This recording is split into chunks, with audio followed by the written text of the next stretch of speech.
Hello, everyone. Hello, hello. Get this all funky. Hi, how are you guys? Can you let me know if you can hear me? Just say yes in the chat box. Can you guys hear me? Okay, great. Awesome. Okay, welcome. Come on in. Settle in. An impromptu live. I wanted to jump on. And today is October 16th. I wanted to just jump on and answer questions that any of you are having regarding whatever you're moving through. I can tell you from my experience right now that what I've been going through the last couple of weeks is it feels really fast. It feels like things are moving fast. Timelines are clearing out. We're jumping into new timelines. We are manifesting faster. Things are leaving our lives faster. Things are entering our lives faster. It just seems like everything is happening exponentially quicker than past now moments.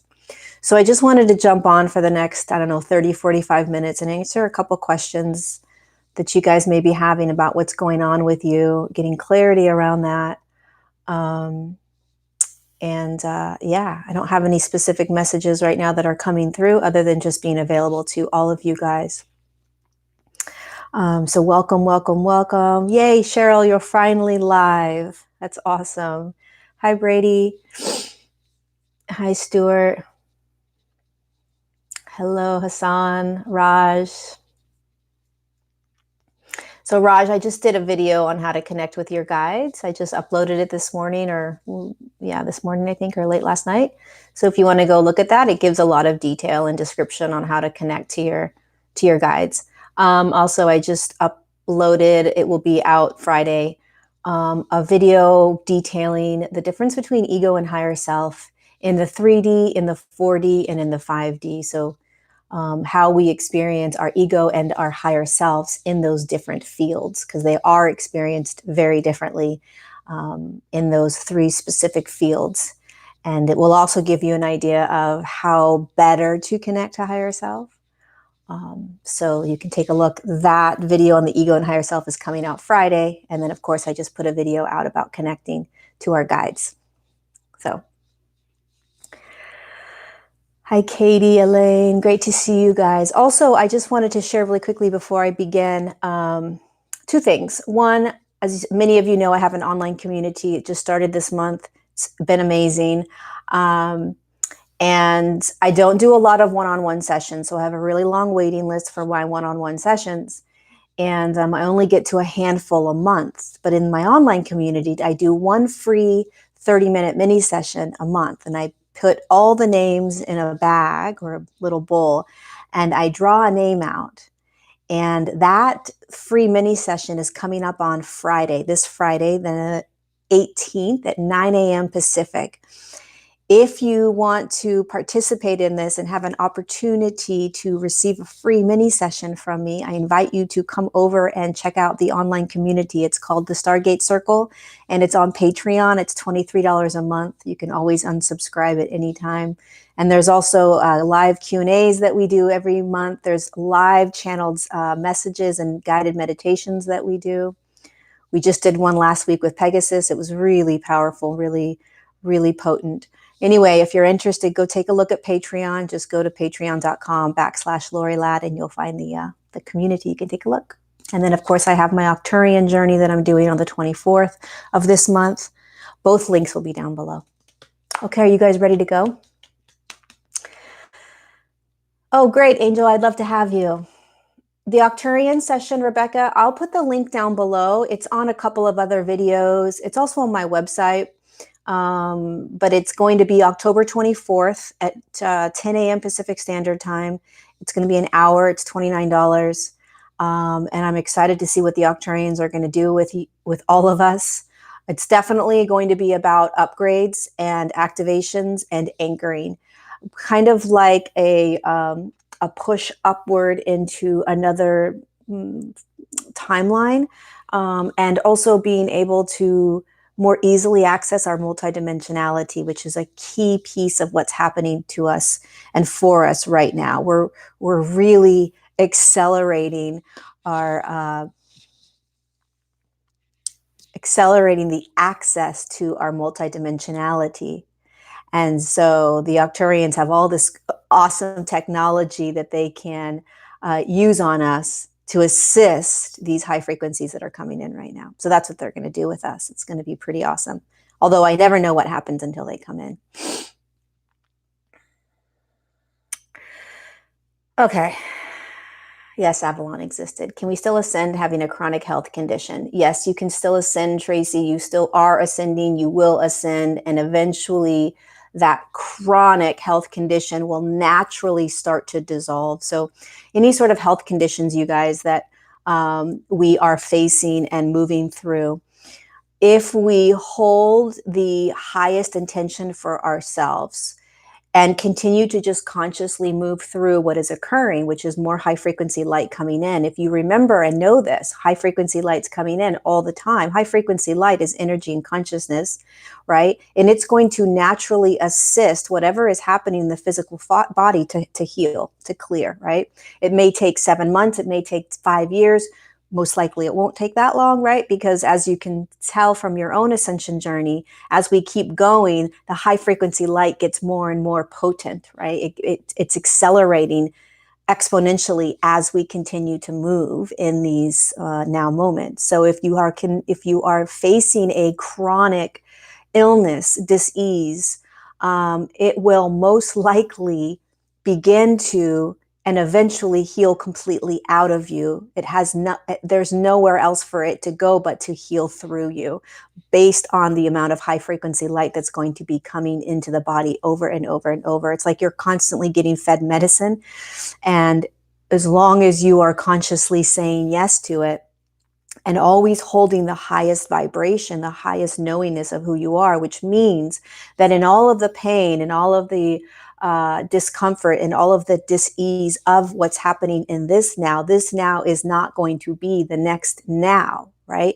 So even if you've been feeling this for many, many years, hold that knowingness that there is constant high frequency light coming in, which naturally begins to heal any chronic pain, disease, cells that are cancerous or holding sort of lower density consciousnesses that are experienced as disease, discomfort, pain, illness. Those are being cleared. Those are being healed. Those are shifting, right? It's naturally happening. That's what happens when high frequency light comes in. It just may take a while. So hold that knowingness, hold that intention, know it. The more you can know that you are not that disease, that you are not that chronic illness, that it could and most likely is an Akashic record that you brought in and it's clearing, then you are assisting this from clearing faster out of the physical form. Kinvor Buddha, I would love some clarity on contracts. Do we need to consciously step out of them? Let's see. I would love some clarity on contracts. Do we need to consciously step out of them or upgrade them, or it goes naturally? So with contracts, you want to, like most things that you are kind of clearing in your now moments, you want to be conscious of it. So you're always participating. The things that are happening naturally during the ascension process is the physical anchoring, the physical acclimation and assimilation of the energies, the aspects of your physical form kind of moving the density through, right? And our job as consciously ascending humans is to get conscious and aware of what it is in our 3D reality that is being asked to be cleared out, right? Because you have to participate in it. So you can't necessarily unconsciously clear a contract because then you're not participating in it.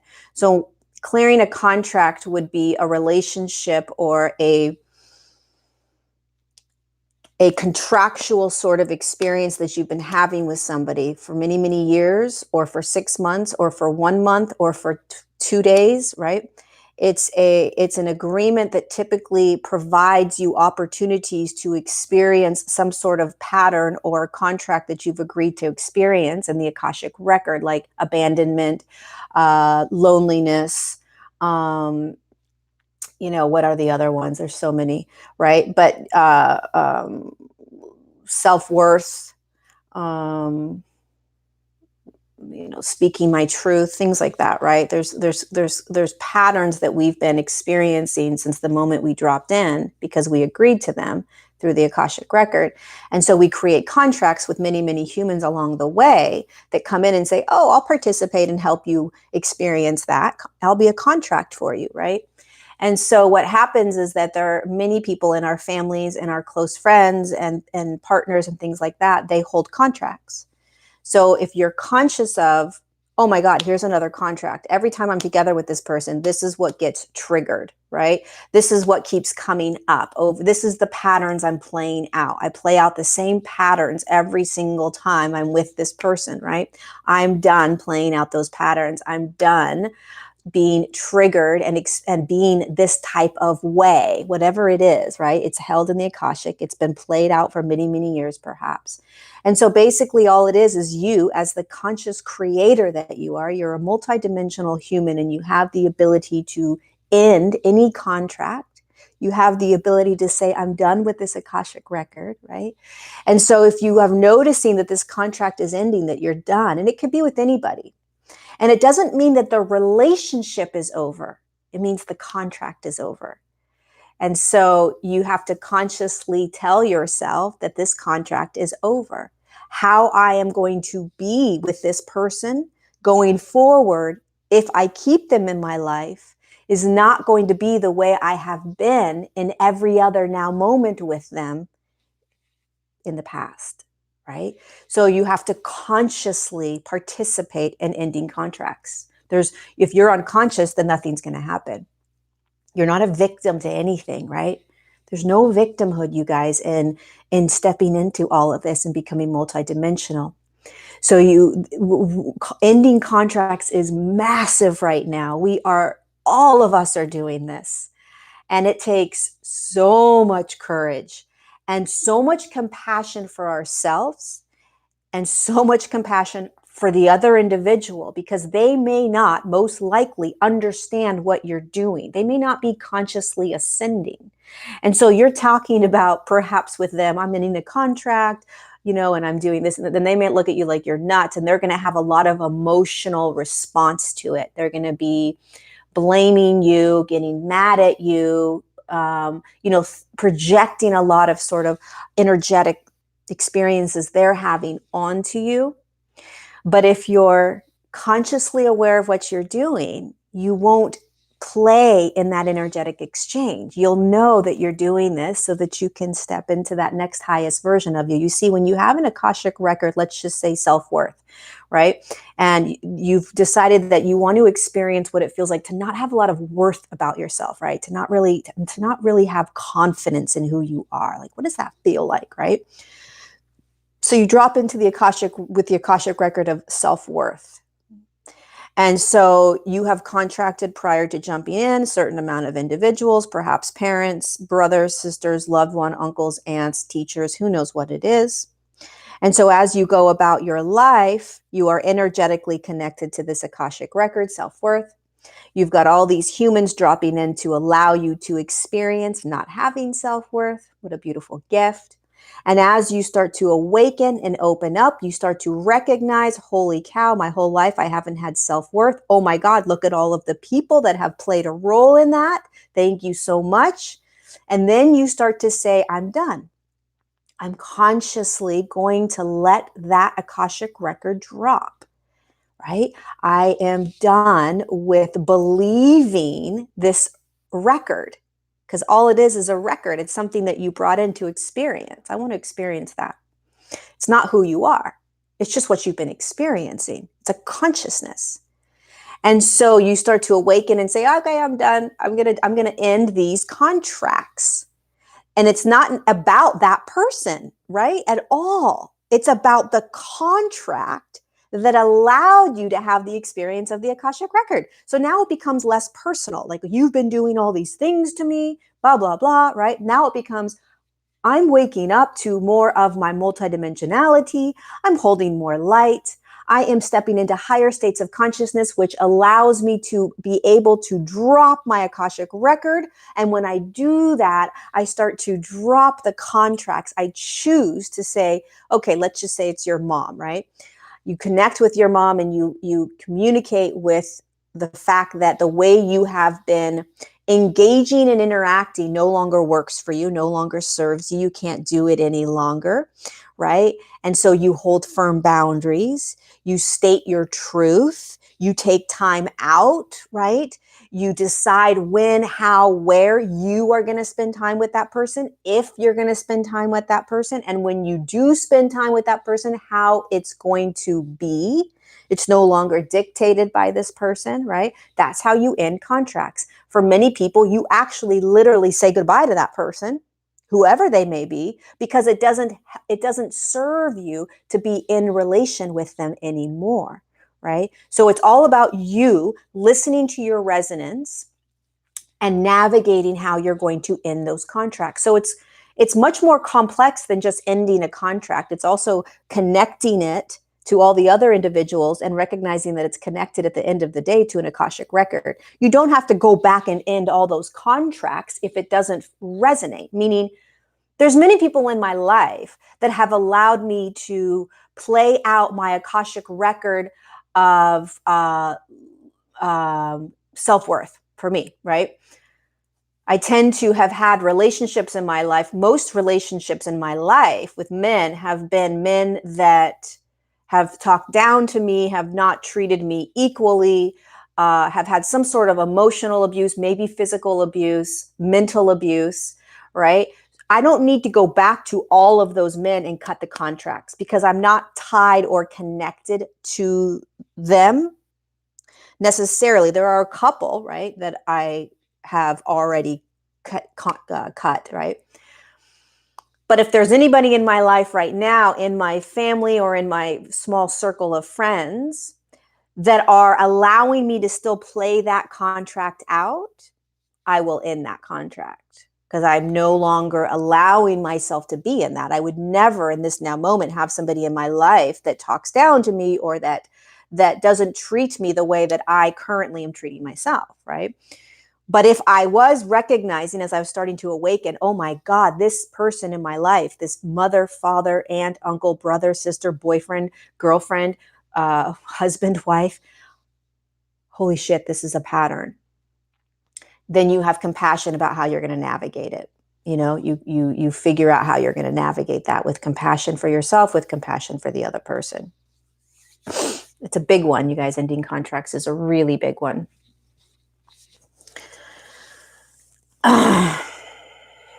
Okay, let's see. What other questions do we have?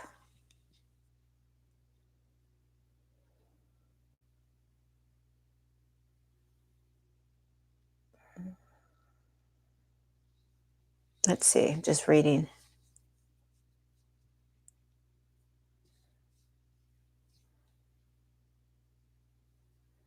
So Manita is asking about end times. There are no end times and destruction on the planet. If you're consciously ascending, you'll recognize that there are higher dimensional consciousnesses and higher dimensional fields that we are literally physically ascending into. So there isn't an end time. There's no such thing as an end time if you are consciously aware of the higher dimensional fields that we all are accessing and stepping into.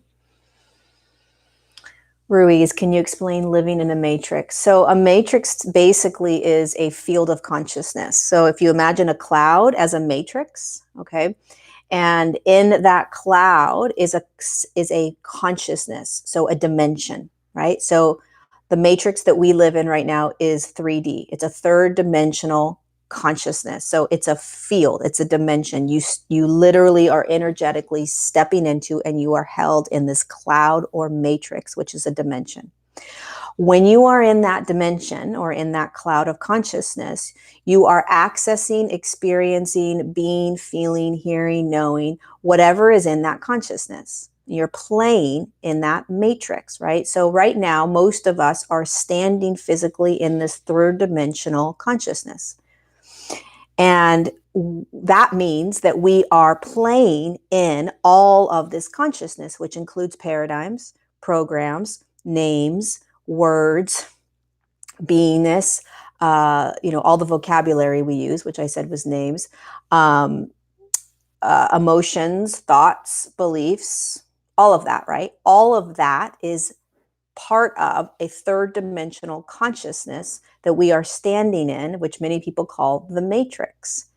There's a matrix in a 4D, there's a matrix in a 5D. The matrix isn't bad, right? Sometimes there's a connotation that, oh, we're in a matrix and it's, you want to, you're stuck in the matrix, you got to get out of the matrix. The matrix just means that you are navigating a specific type of consciousness. And the more you can be aware, the more you can step out of it and you can observe yourself in it. Oh, look at me being a third dimensional human, following these programs, following these paradigms. Oh, look at, I have a choice. I have an infinite amount of paradigms that I can play in. Which one do I want to play in? Because all of them are existing in this third dimensional consciousness dimension matrix. And I have the ability to step in there, which I'm in because my physical form is 3D, and play in it. I have choice. The more you can observe yourself in this matrix, the more choice you have, the more free will you realize you are, the less of a victim you are. You have a choice, right? So all a matrix is that. It's just what field of consciousness are you in? What are you experiencing in that consciousness? And there's nothing bad about it. It's where we are, right? The key is to get clear on observing yourself in it, right? And then you're not a zombie in it. You're not numb or unconscious. See, what happens as we start to awaken is we start to recognize, holy cow, I've been asleep in this matrix. I've been programmed to believe certain things. I have been conditioned to be a certain way, right? I've been conditioned to believe these things. Yes, because we've been asleep, which just means shut off from the light of who we are. And as we start to awaken and open and feel and experience all the high frequency light coming in, we start to turn on, our circuits turn on, the light switch turns on, the veil unravels, and we're like, holy shit, look what we are playing in. And then as you ascend, you start to step out of the matrix more and more. And then you're in a 4D matrix and then a 5D matrix. A matrix is just a field of consciousness. So can you please explain what happens when you have a lucid or vivid dream? Is it actually just another reality that you become aware of? I don't usually remember dreams. Yes. So basically, a lucid dream is you astral traveling or traveling in your etheric body a little bit more conscious than you normally are. So let's talk about the dream state, which is actually an actual state of being that you, the conscious you, I shouldn't say conscious, the ego and personality is asleep. So they're unconscious, while the other aspect of you, the light body that's in the etheric body and the higher self and the I am present are actively working during that time. So it's just another state of being. It's just a state of being that your ego, personality, and mind don't necessarily remember. But there's a lot happening during that time. When the human has a lucid dream or a vivid dream, what's starting to happen is that an aspect of your ego and personality are able to be aware while your physical form is sleeping, so everything's quiet and shut down and just resting. You're able to access, acknowledge, see, feel, hear what is happening in a higher dimensional realm and frequency, which is how your etheric body and higher self play or access other realities, other dimensions, other portals, while the physical form is laying here going to bed. Okay, and so it's the exact same thing as astral traveling when you're awake. So when you astral travel, it's way more challenging because you're consciously awake. Your ego is going, going, going. Your mind is going, going, going, right? But when you astral travel, you're traveling with your etheric body. What does that mean? Your etheric body, is the shell, so to speak.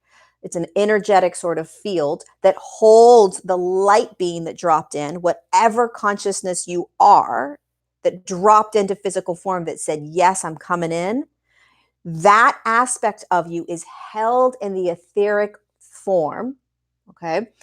And in the dream state, that is the aspect of you that goes and starts to explore and access higher dimensional realms, move into different portals, go to spaceships, go to planets, go to source, go all over the place, right? Receive healings, activations, learn things. Always connected to the higher self. The higher self is always there with the etheric body doing all of this while the physical form is sleeping.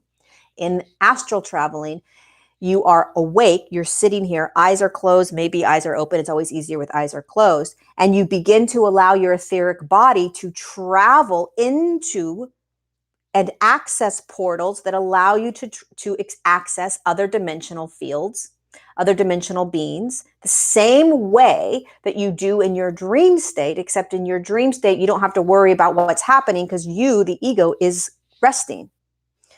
So in your waking state through the astral travel, what happens is that you have to allow this imagination, which is the third eye access, to show you what this looks like, right? And it's much more challenging because your ego is saying, what the hell are you doing? This is not real. This is fake, blah, blah, blah.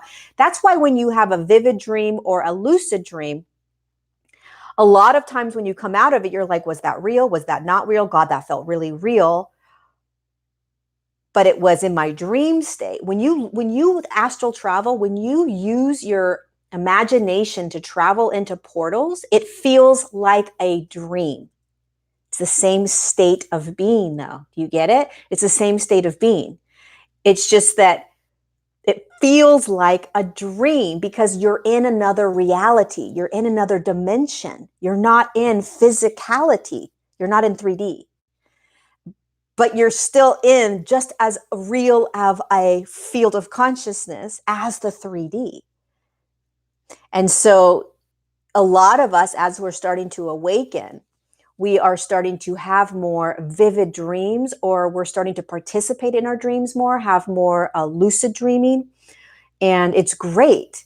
Here's the key, you guys. If you want to practice astral traveling, I want to do a video on astral traveling because I think more and more and more of us are going to be doing it actively in our waking state, because that's how you access other dimensions and other beings and other portals, right? But if you want to start to access your astral traveling, it will feel very much like a dream. It'll be just like a dream. You'll think you're dreaming, right? But it's real. So vivid dreams, lucid dreamings, to sum it up, is actually the etheric body and the light and the higher self accessing other dimensions and portals. And you're sort of slowly, the egoic structure is able to access and tap into moments of those experiences in the dream state. Great question.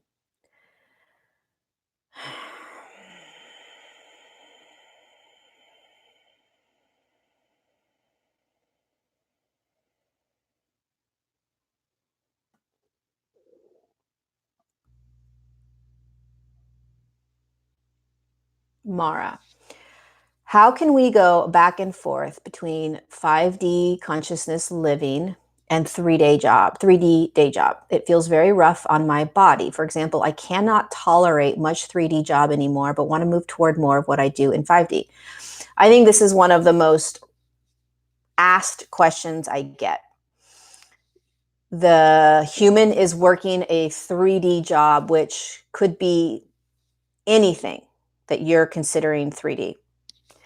And you're consciously ascending, so you are accessing and feeling the 5D consciousness. And who doesn't want to be in the 5D consciousness more, right? The 5D consciousness is where you are feeling more of a flow state, right? So there's not these demands on you. You're not stressed. You're not having conflict with people. You're not having demands on you. You are doing what feels open, expanded. There's a much more of a relaxed state. You're kind of a little bit more aligned. It's just like the handcuffs are taken off, right? And when you're in a 3D job, it can feel very suffocating, contracted, things like that, right? And this is part of the natural process of ascension, you guys, is that we do have to make a living, right? Like we can't just jet set off to Bali and do yoga for 24 hours a day. You could, if you believed that you could, you absolutely could. So yes, you can absolutely do that. You have to have the mindset that you can, right?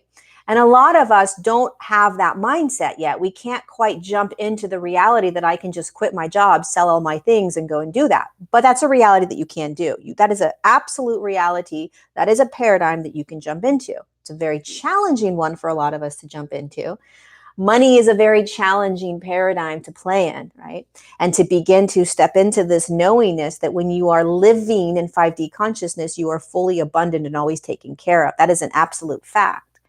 It's just a matter of being able to step into that paradigm and hold that in all the fear, anxiety, stress, worry, whatever may be coming up. So this is very normal. This is one of the most popular questions asked. And here are my recommendations, okay? This is very similar to having illness in the body, right? Or having a chronic disease and things like that, and yet still consciously ascending. You want to remember and hold the highest intention that you are. So what that means is that in your job, let's just say you're a bank, you go to the bank and you're a bank teller, okay? You don't like your job. You hate that you're always having to do this instead of sit and take courses and meditate and like just be outside or whatever you want to do, right? So what you want to start to do is hold the intention of what's occurring, right? Which is that you are consciously shifting into the next highest version of you. There is a version of you that is no longer a bank teller. I know that there is a version of me that is not bank telling anymore. I know that. First and foremost, you've got to be able to hold that. A lot of times what we do is we're frustrated with what we're doing. And so we're living in the experience of, I don't like what I'm doing. I don't like what I'm doing. I don't like what I'm doing. I wish I wasn't doing it. I wish I wasn't doing it. So you want to get out of that consciousness. What's the consciousness that you're telling yourself and you're in all the time? What are you playing in? Get clear on that first, because it's very unconscious. When you start to shift into, oh my God, I wonder what it is that I'm going to be doing when I step into that next highest version of me. I know I'm going there. I know I'm going to be provided with the information and guidance as to how I'm going to get there. I just don't see it yet. I don't have all of the answers to it yet. I don't know yet. It's not provided to me yet. My job as a consciously ascending human is not to try to figure out how, when, why, and where. My job is to stay present. My job is to stay conscious of what's occurring, the back and forth of 5D, 3D, 5D, 3D, not to get upset with myself, but to have compassion, but to hold the conscious knowingness that this is where I'm going, that this is where I'm going. And what am I telling myself every single day? Now, it's frustrating every day you get up, right? You're like, I've got to go to work. I hate my job. I got to go to work. Okay, great. Now, can you also, on this flip side of the coin of I hate my job, oh my God, I can't wait until I'm not doing this. I wonder what it's going to be. I can't wait. I'm so excited. Or if you already know what it is that you are stepping into, like let's just say that you love doing healing work on people. You're just not sure how it's going to happen or when it's going to happen, right? You're not even necessarily sure, like, are you going to have a website and start offering these things? You're not exactly sure, right? But you've got this inkling of like, I really, really want to start doing healing work on people. Great. That's what you focus on. That's what you that's the energy of what you focus on.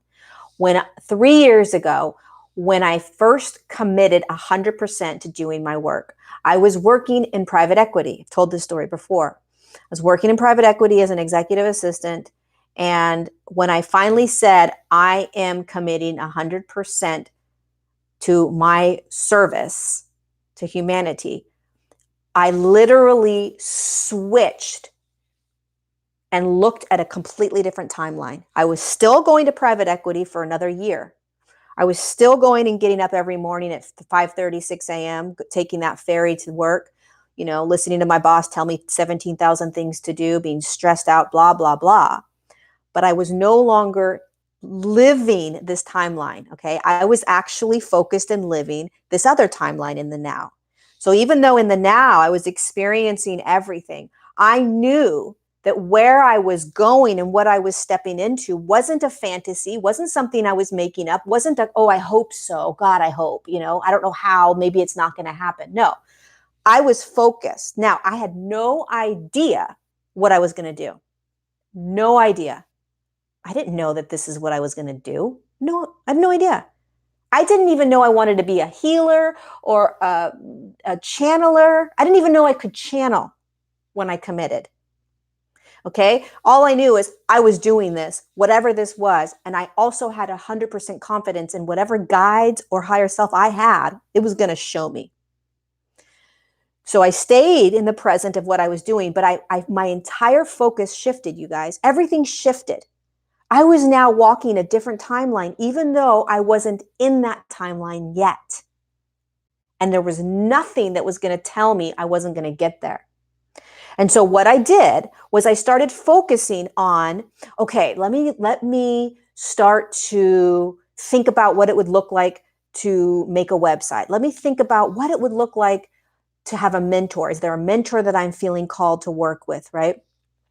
Is there a course that I want to start to do? I didn't do courses. I had a mentor that I worked for 3 months, and I had my own intuitive resonance of like, okay, why don't you just start a website? I don't know how to do that. I built my own website from nobody helped me. I had no idea what I was doing, right? And I just started taking steps while I was, and I had no idea. Nobody told me you're going to be doing this, create these sessions. No, you guys, when you jump, when you start to shift, when you move into a different timeline, it's not like, oh, here's the handbook, right? Oh, great. Okay, so first I do this, step 1, step 2, step 3. There's no steps. This is what's so courageous about this entire thing, is that you literally have to have 1,000% faith in you, faith in your resonance, faith in the blind space that you're jumping into.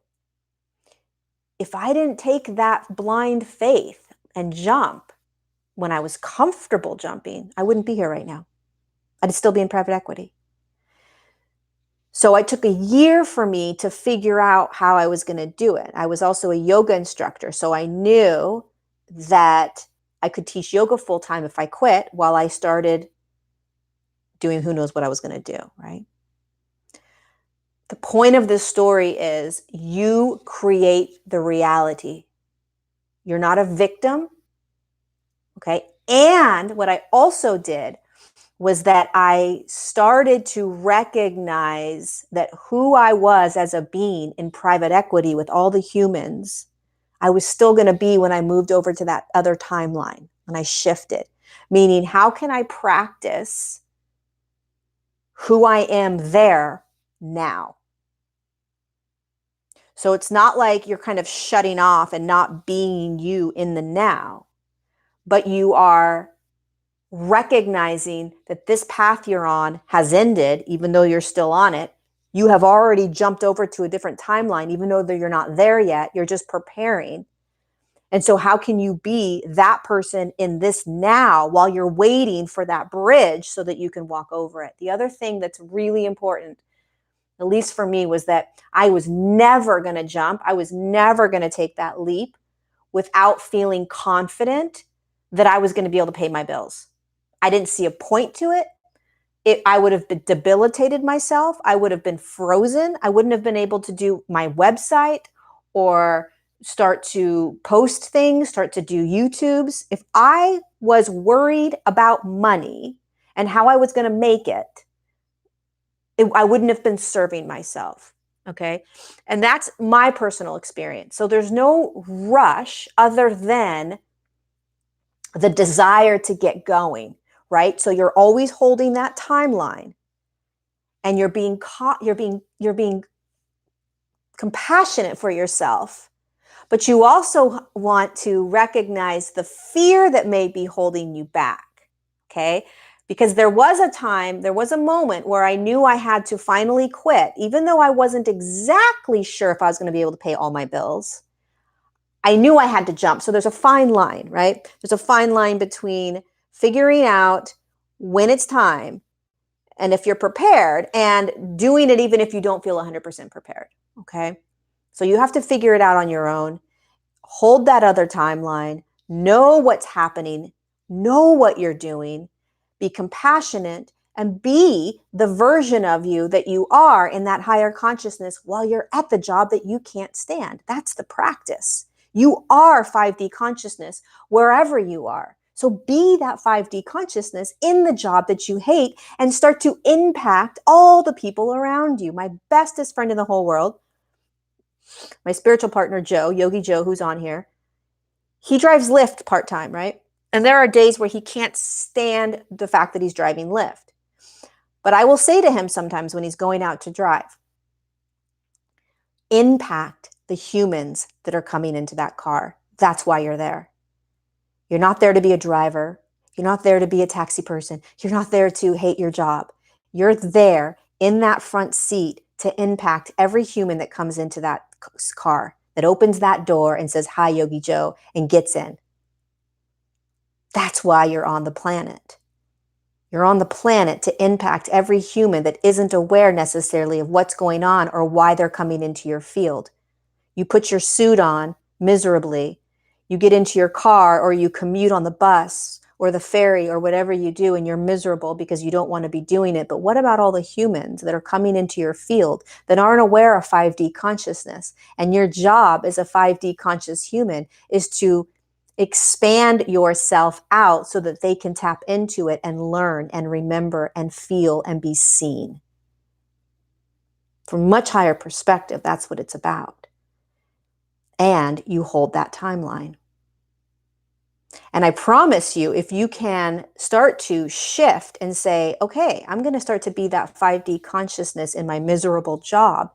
How long can I hold that in my day, right? Maybe it's 5 minutes. Maybe you start to hold it in the bus ride, and then you get to work, and for 5 minutes you're able to do it, and then the next thing you know, you're consumed in the stress of work, and you're angry and yelling and frustrated, whatever it is, right? But can you get conscious again? And in like 6 hours, can you start to get conscious again? Oh yeah, I'm 5D consciousness. This is what I'm doing.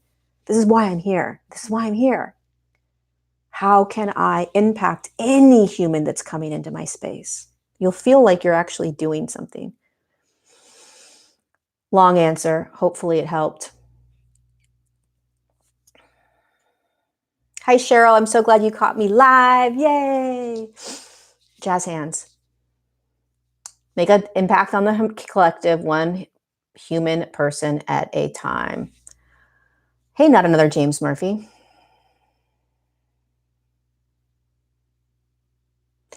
Do I believe in practicing celibacy and saving sexual energy for manifesting? If that resonates with you, absolutely. I think that as you start, my personal experience and resonance is that as you start shifting into higher frequencies, you aren't going to necessarily be giving your physical body over to just anyone for the actual pleasure. But that's just my experience. It feels more of like a really potent energetic exchange when you are intimate with someone. So for me, it's shifted dramatically. I am very particular on where my flesh kind of touches, right? And who my flesh touches. But it's totally up to you. I mean, it's up to everyone. I don't think there's a right or wrong way of doing it, right?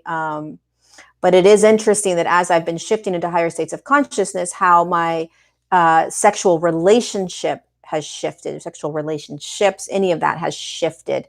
And I also know that sexual energy is one of the most potent ways of manifesting. I can say that, meaning, and this is getting a little bit like, X-rated perhaps, but when you are in the midst of a orgasm or a really intense sexual experience, if you manifest in that moment, meaning you create, you think, you see, you feel, you watch that timeline, you see yourself, you speak it out loud during that sort of expression, it'll happen a lot faster. I don't know why necessarily, other than there is some sort of opening that happens in these sexual expressions and in these sexual moments. And sexual is just kind of the word we use, but it's more of an opening or an energetic sort of explosion that happens, right? And it's almost like the ego, personality, and everything shuts down while you are experiencing this kind of orgasmic opening, and you're actually accessing all of this quantum space. And you can tap into you can create from that space and pull yourself or pull that timeline into you. So, yeah, it's a good question. And it doesn't have to be an orgasm or a sexual experience with anybody else. It can be with yourself. In fact, it may even be more useful if it is with yourself, because you can actually focus on that which you are manifesting. So anyway, what else do we have?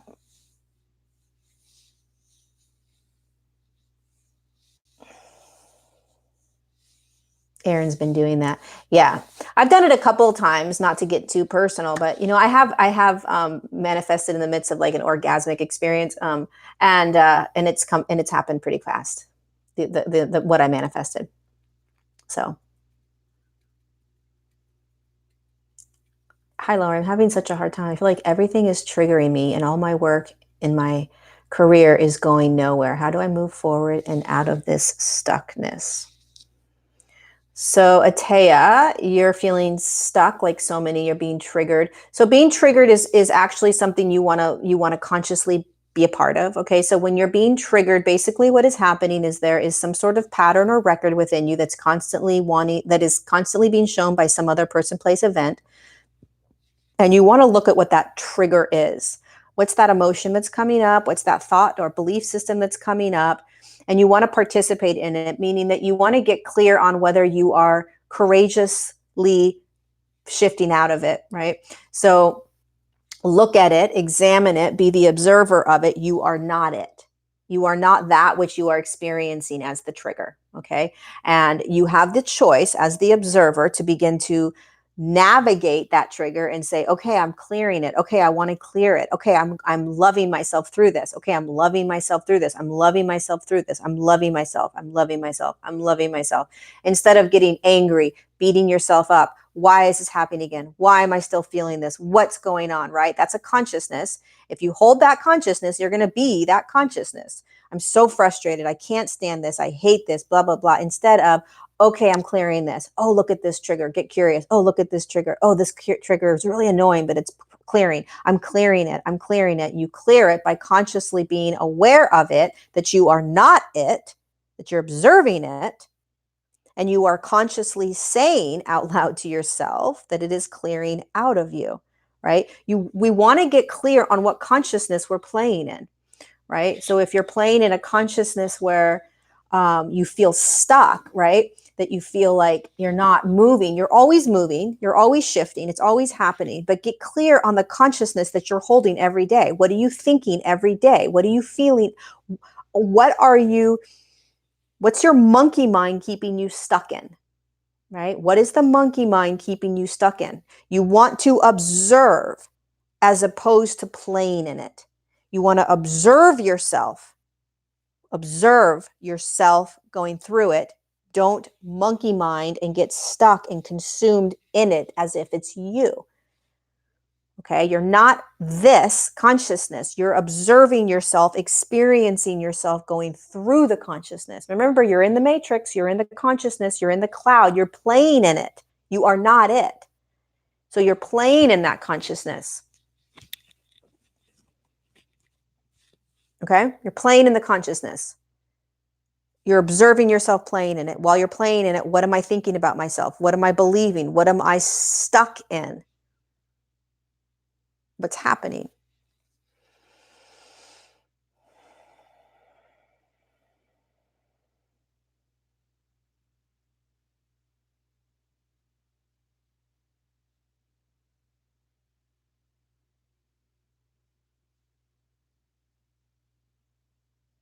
Okay, let me hold on a second. Let me go back. This live started at 2 p.m. Pacific, so 51 minutes ago. Is it detrimental to cry when triggered because you make it yours? I don't know what you mean, but it's never detrimental to cry. The more you can cry, imagine crying as a release. A crying is a way that the human body releases. It's one of the best tools to release. So if you are ever feeling like crying, cry. Cry, cry, cry, cry, cry. If you feel like screaming, scream. If you feel like yelling, yell. If you feel like jumping, jumping. The body, that's the body's way of getting that density out. So it's never detrimental to cry, Britta. It's just cry. When you say that you're making it yours, you want to step out and be the observer. You want to have compassion for little Britta that's walking around in that 3D form, trying to navigate that matrix, that consciousness, that field. You want to have compassion. You want to love yourself through it, right? You want to love yourself through it as much as you possibly can. You are not it. So when you cry, you're allowing that stuff to be released, whatever it is. It's not yours. There's nothing here that's yours. You're just experiencing it. How to help husband. He lost speech due to stroke. Well, you can start practicing how to energetically communicate. You can, does he write? Do you guys communicate through writing? I'm wondering if he can still write. Sector Earth 001.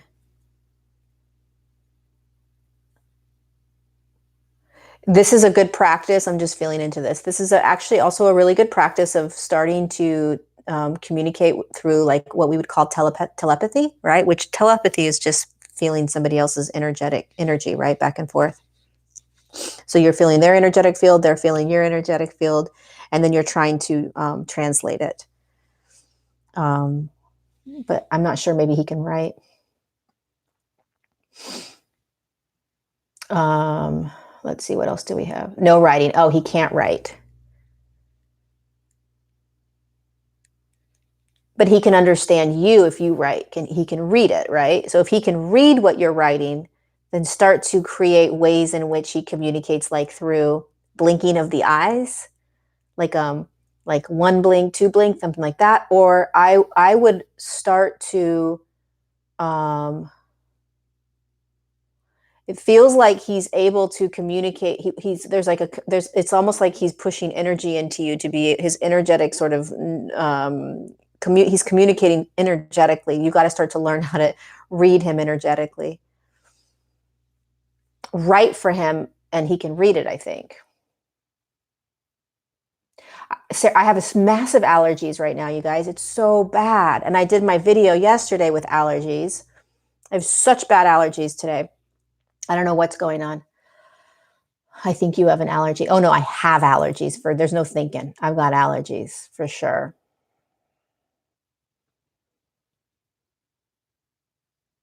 What else do we have? I have like 5 minutes left. How is it possible to talk to my future self? I cannot remember what we talked about, but it was real. How is it possible? How is it possible to talk to my future self? Well, you just intend to talk to your future self. Could be any other aspect of you in any other reality and timeline. So you just choose. You pick. You choose. You just do it. You just do it.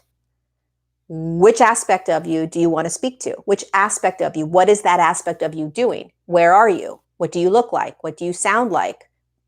What are you doing? Choose. We have the ability as multidimensional humans to be able to access all these different aspects of us and all these different dimensional timelines. And the more you can believe that aspect of you, the more you'll be able to pull that aspect into you. If you know what I mean.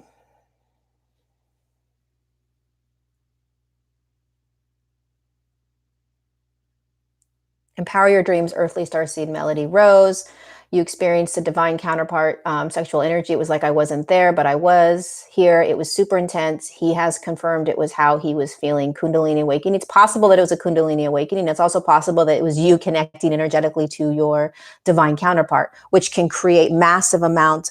When you connect to a divine counterpart that is perhaps not on the physical earth plane, or maybe you were on the physical, right? If you were physically together side by side and you were having the sexual experience, it literally activates, turns on. It's like everything in your channel, all the lights turn on like the Christmas tree, right?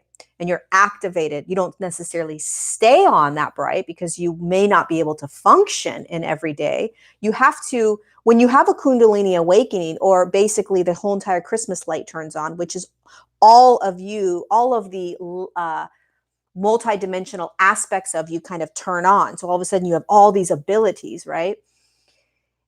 That happens instantaneously, but then you also are contained in the dense physical form, right?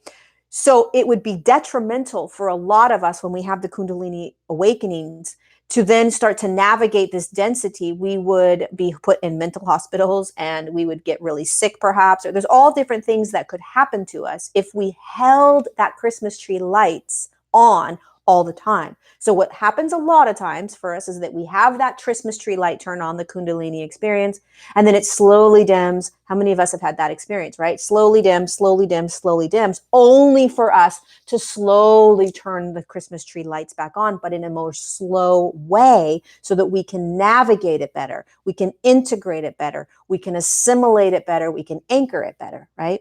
But the Kundalini awakening is the higher self cheering you on, you being the ego and personality and the light being inside of you, saying, look at who you are. Look at what you're capable of. Look at everything that's inside of you that you're going to have access to, right? And it feels magnificent. You feel like God, but then you're also in this dense form. And a Kundalini awakening can happen spontaneously. It can happen through a divine partnership during sex, right? During actual like making love, that can happen. You can have the Kundalini awakening at that point. You can have a Kundalini awakening during a medicine journey. There's so many different ways you can have a Kundalini awakening, but what happens is that eventually it dims down only for you to slowly begin to turn those Christmas trees lights back on. It's not important. I never had a Kundalini awakening, Wendy. I've never had a Kundalini awakening, and it's not necessary to ascend. It's an aspect of waking up for many people. Many, many, many people have the Kundalini awakening, but it is absolutely not necessary in order to ascend, right? It's just one way that people turn on. And once you turn on, you can't ever turn off. It's just that you now have to navigate what all this means when you were turned on, right? And I know a lot of people that had the Kundalini awakening, they were on, but then they also dimmed down as they were still living their lives, only to learn how to reopen and turn everything back on. But I've never had a Kundalini awakening. So it's not necessary, but it does happen to a lot of people.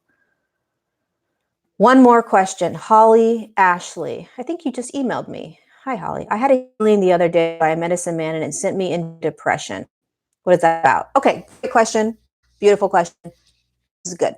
So a lot of times when we have experiences where we are receiving a healing or a clearing, when we have experiences where, let's say you're doing a medicine journey or you're having a really high state of being, like you just went to a workshop and you're just like in this really expanded state, or you had some sort of QHA, you went to a hypnotherapist and you had some sort of clearing or healing, right? What will a lot of times happen is that expansion or that clearing, um, hold on, sorry, that clearing or that expansion, that healing will create a density that has been dying to sort of be shown to you, will come up, right? And it will pop up like as if it was buried in a cave. And all of a sudden it will feel like you're in this contracted state. You're worse than you were, right? How can this be? How am I in this now? I just went to a healing, or I just had this expanded state of experiences. And now all of a sudden it's because whatever was stirred up in there, remember everything's energy, right? So whatever was stirred up in there, Holly, it stirred up. Imagine like a cave. There was light turned on in a cave, and you're now feeling this kind of depression, which is a consciousness that just needs to clear out of you. It's a really beautiful gift. A lot of times when we go get a healing, there are other things that come up afterwards. And there's an exhaustion that you may feel. There's a sadness, there's an anger, there's a rage, there's confusion. There's all kinds of other things that are coming up that have nothing to do with what you actually went there to clear or heal, right? And especially if it was with a shaman or medicine, ayahuasca or any of those types of things, that's going to bring up a lot of other density so that you can clear it. It's a really beautiful thing, Holly, because what it's showing you is, A, you're conscious, you're aware, okay? You are not the depression.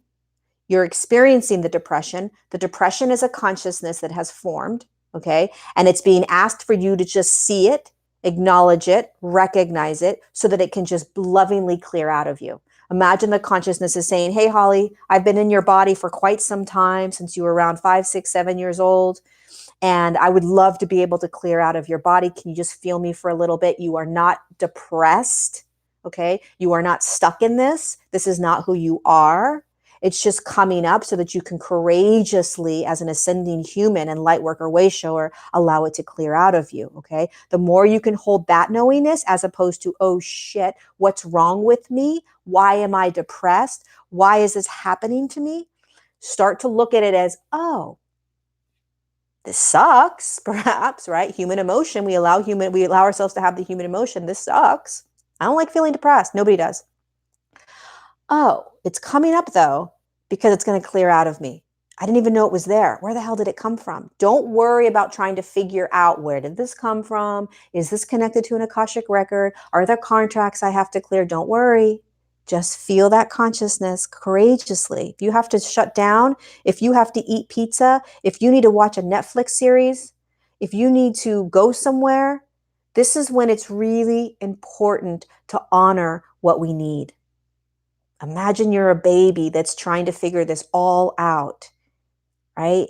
And you need to just give yourself a hug. You know you're going to be okay. You're ascending.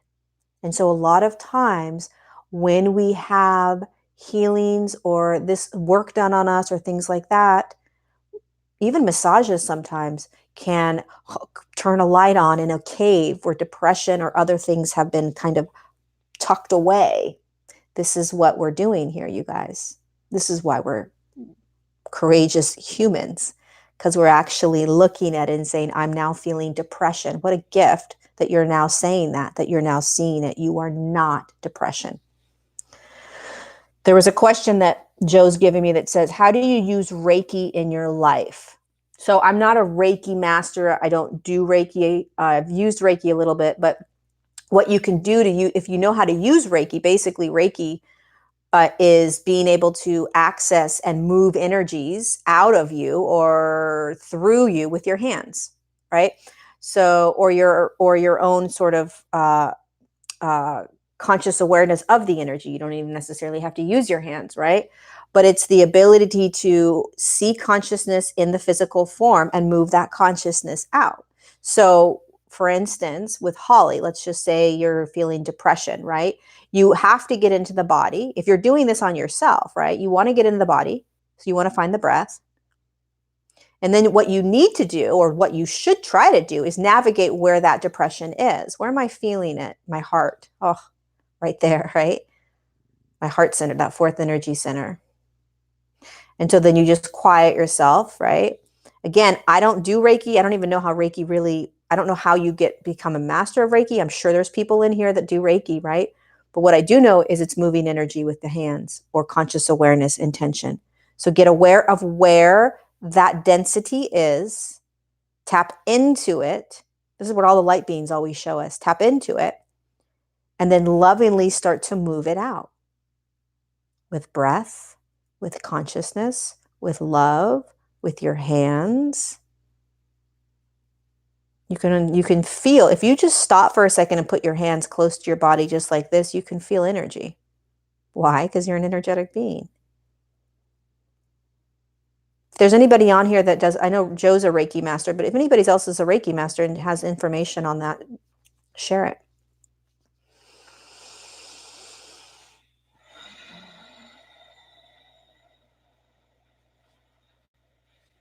Barbara, I turned over a good opportunity by fear. Nope, there's another opportunity that'll come up, so don't worry about that. I do that sometimes as well. It's like, oh, I didn't step into that opportunity because I was afraid to. And what I typically will say to myself is, it's perfect, it's okay. I wasn't ready. Always having compassion for ourselves, Barbara. Always having compassion. Always. Always. We tend to go straight to, oh, I screwed up, or, oh, I missed that opportunity, or whatever, right? So we want to have compassion, and then we just want to open ourselves to, okay, I couldn't do it, just couldn't do it, right?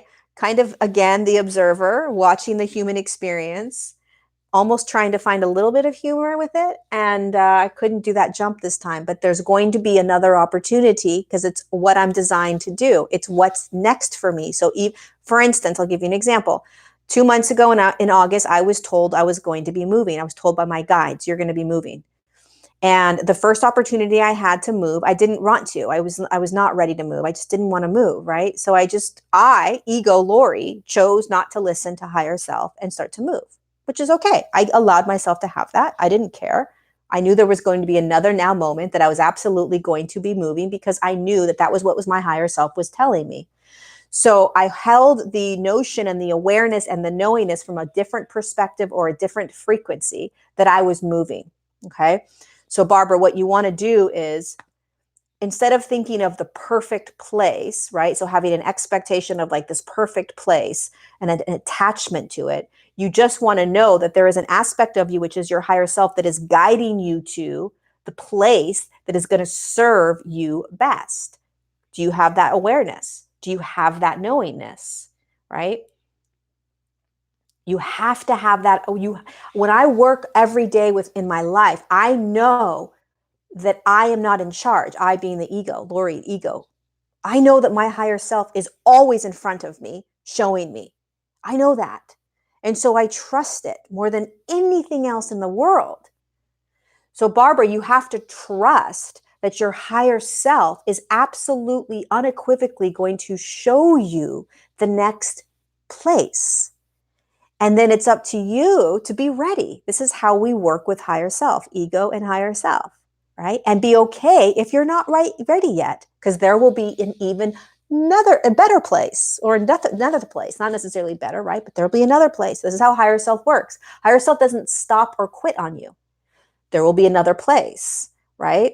So you want to know that you don't have to create the perfect place, right? You want to have an intention of what you would like as a human. You don't want to be maybe you don't want like a really dirty, loud studio place. Maybe you want something that's open and large and quiet. I don't know what your preferences are, right? So you have some sort of intention in terms of what you are stepping into for this new place. But you are holding, this is how we work with higher self. We hold as ego personality 3D consciousness. So you've got 3D consciousness and you've got higher dimensional consciousness, higher self, trying to work together and do this. Higher self can't come in and make you walk into and say yes to whatever's coming. You, 3D ego personality, Barbara, has to say yes. So this is how it works. Higher dimensional consciousness, higher self, third dimensional consciousness, Barbara. Okay, I can do this. I can do this. Yes, you can do this. Yes, you can do this. Yes, you can do this. And then this is where it comes into trusting that what you are being pulled to do, you can do. Otherwise, you wouldn't be pulled to do it. Being pulled to do something, being pushed to do something, being nudged and guided is higher self guiding you. So you're being guided. You just want to listen more intently to whether it is the ego that is pulling you back or the higher self, which is saying you can do this.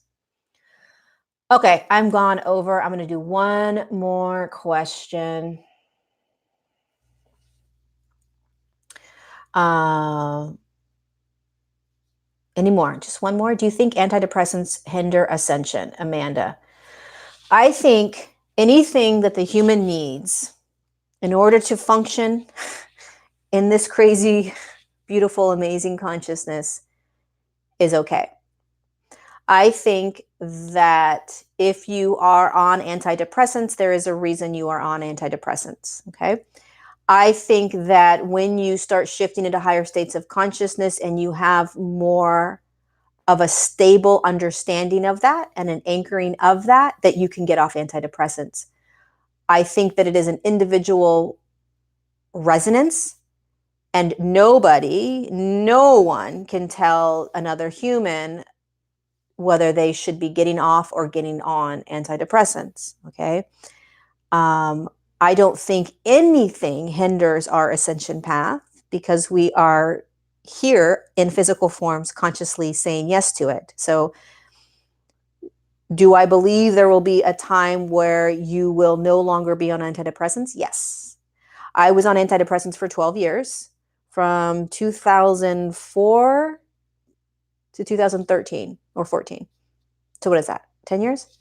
And I had a QHHT and I finally got off them. I was on Prozac. I got off them instantaneously from a QHHT, quantum healing hypnosis therapy. Not for everyone, not going to work for everyone, but I was ready to get off them and I knew that I would be safe getting off them, right? And I knew that I could handle life without them, okay?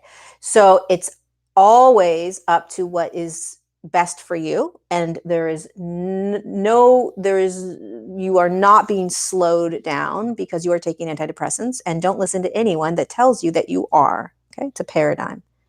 But I do believe you will be off them as you continue to consciously ascend, because as we consciously ascend, we do not need anything to be put into our system to help us function. And whatever it is that is underlying the reason for the antidepressants will be cleared.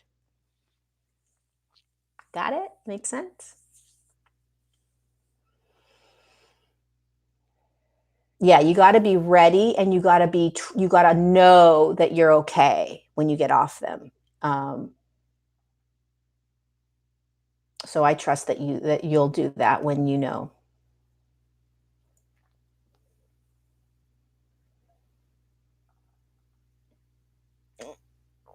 All right, you guys. Hi, Sophie. I love you all so much. Thank you for being here. If you want more of me live, come join my online community, the StarGate Circle. It's on Patreon. I'm picking one community member for a live 30-minute mini session this Friday, live on the online community. So if you've ever wanted to have a session with me, I don't do them very often. I have a very long list, and I don't do many of them. I am offering a free one to one community member. I'm pulling out of a hat. So that's happening this Friday, the 18th at 9 a.m. So go head over to Patreon, type in Lori Ladd. You'll see my community, StarGate Circle. The link will be down below as well. And if you want to join us for the Octarian journey, can't wait to bring in the Octarians. That's happening on the 24th. I do these once a month, these live group journeys with a specific consciousness. Octarians are coming in strong for us, so that'll be fun. I love you guys so much. I'm so glad I was able to jump on live today. Hopefully this was helpful in some way, shape, or form for you. I am so grateful to be walking this path side by side with you. We're all doing this together. I'm doing it the same time you are. And I'm grateful for this community. And be gentle with yourselves. Have compassion for yourself. Be aware, be conscious, and be kind to all the humans that aren't aware of what's going on that you are aware of. Okay, I'll see you guys. There's going to be another live on the 22nd. So next Tuesday, October 22nd, 4 p.m. right here. Love you guys. Mwah. I'll see you guys soon. You're a blessing, Kelly. Okay.